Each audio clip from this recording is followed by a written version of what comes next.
My name's Gary Meyer, and 1992, I was having a real bad problem. My problem was gambling. My problem was completely out of control, where I was addicted. Back then, I knew what I was doing was wrong. I didn't have enough money. And I went through my friends and family, and after I got out of the military, I didn't really have anything to do except work and gamble, and it got the best of me. And unfortunately, I turned to crime. Back in 1992, I got caught, and I got caught with cocaine. And I regret everything I did with it. Sold it, used the money for gambling. I got caught. It was a big day of relief for me. I got into a 12-step program. That changed my life.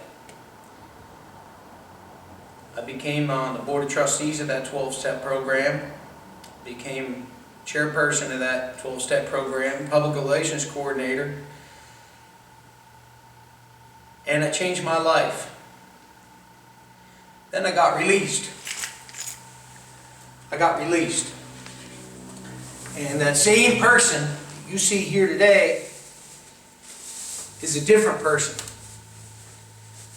One that doesn't wear a jumpsuit. What happened after I got released? Nobody would give me a job. Nobody would rent to me. And I had a whole bunch of different things happen to me. I didn't have a shot at life. All these folks getting out of prison now going to run into the same thing. I ended up putting my way through the Wharton School at University of Pennsylvania myself. I was precluded from student loans due to federal laws. I didn't have a family to help me out. I had to do everything myself. I graduated in the top 5–10% of my class with a double major from Wharton. I actually did some other classes past my work after I graduated at Wharton. Became in some of the largest fraternal societies that are well known, that I don't want to really bring up. Became a Kentucky Colonel, an Urban Promise volunteer, teaching sustainable ministries, joined my church. Became finance and marketing director of an animal adoption center. I have a registered cat colony at my business. I mentor children. And frankly, I've spoken every year to Cherry Hill East High School students for years about the dangers of gambling, and always a volunteer. I'm not running a dog and pony show. It was 23 years ago I got caught. Governor Christie, I have a petition for my expungement that's been in your office since January of 2015. I'm precluded from jobs, from licensing, from travel, and I'm so negatively affected in my life. You said you're pro-life, you believe in cradle to the grave. Sir, I beg you to read my petition. I have photos of me with police departments giving bulletproof vests, doing things that other people would only do if they were running a dog and pony show. People know me, you can clearly vet me. I'm the real deal. If you can't give me a second chance, I don't know who you can. I literally couldn't make a better packet than I presented. But sadly, in the state of New Jersey, I was told by some inside folks that I know very well, that knows people on this parole board. You know what I was told? I was told that it's not merit-based, that they're not really concerned about what you do. It's really not up to them. It's all about who you know in this state.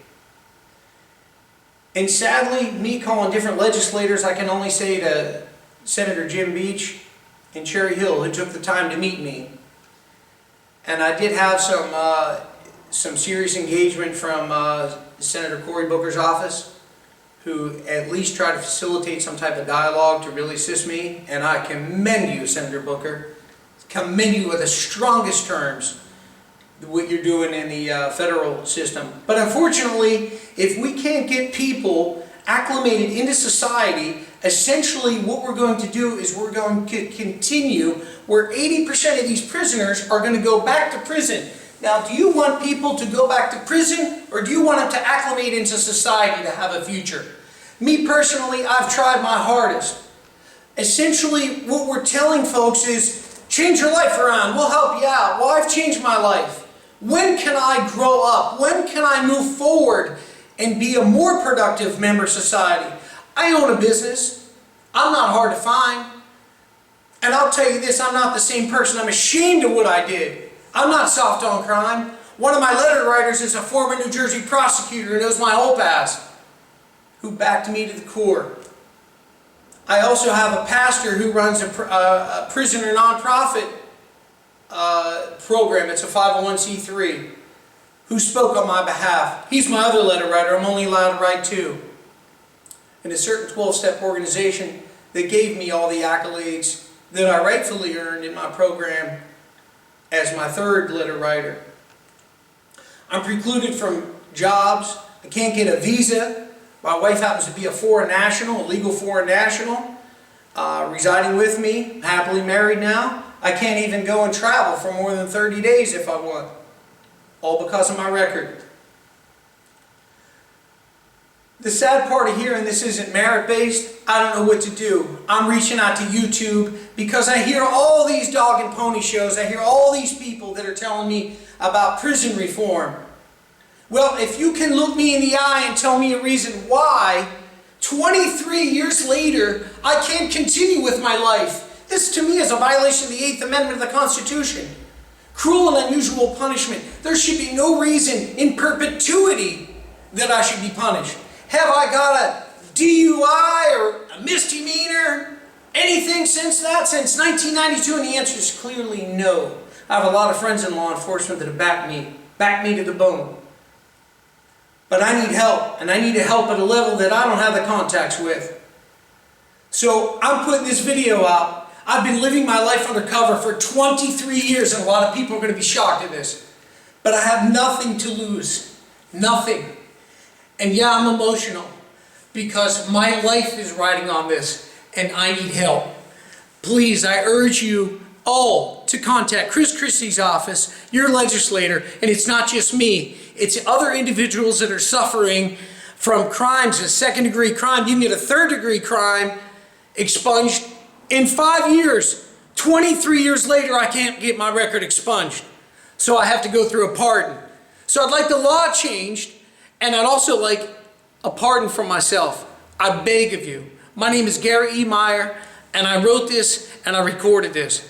And I thank everybody for your support. God bless you.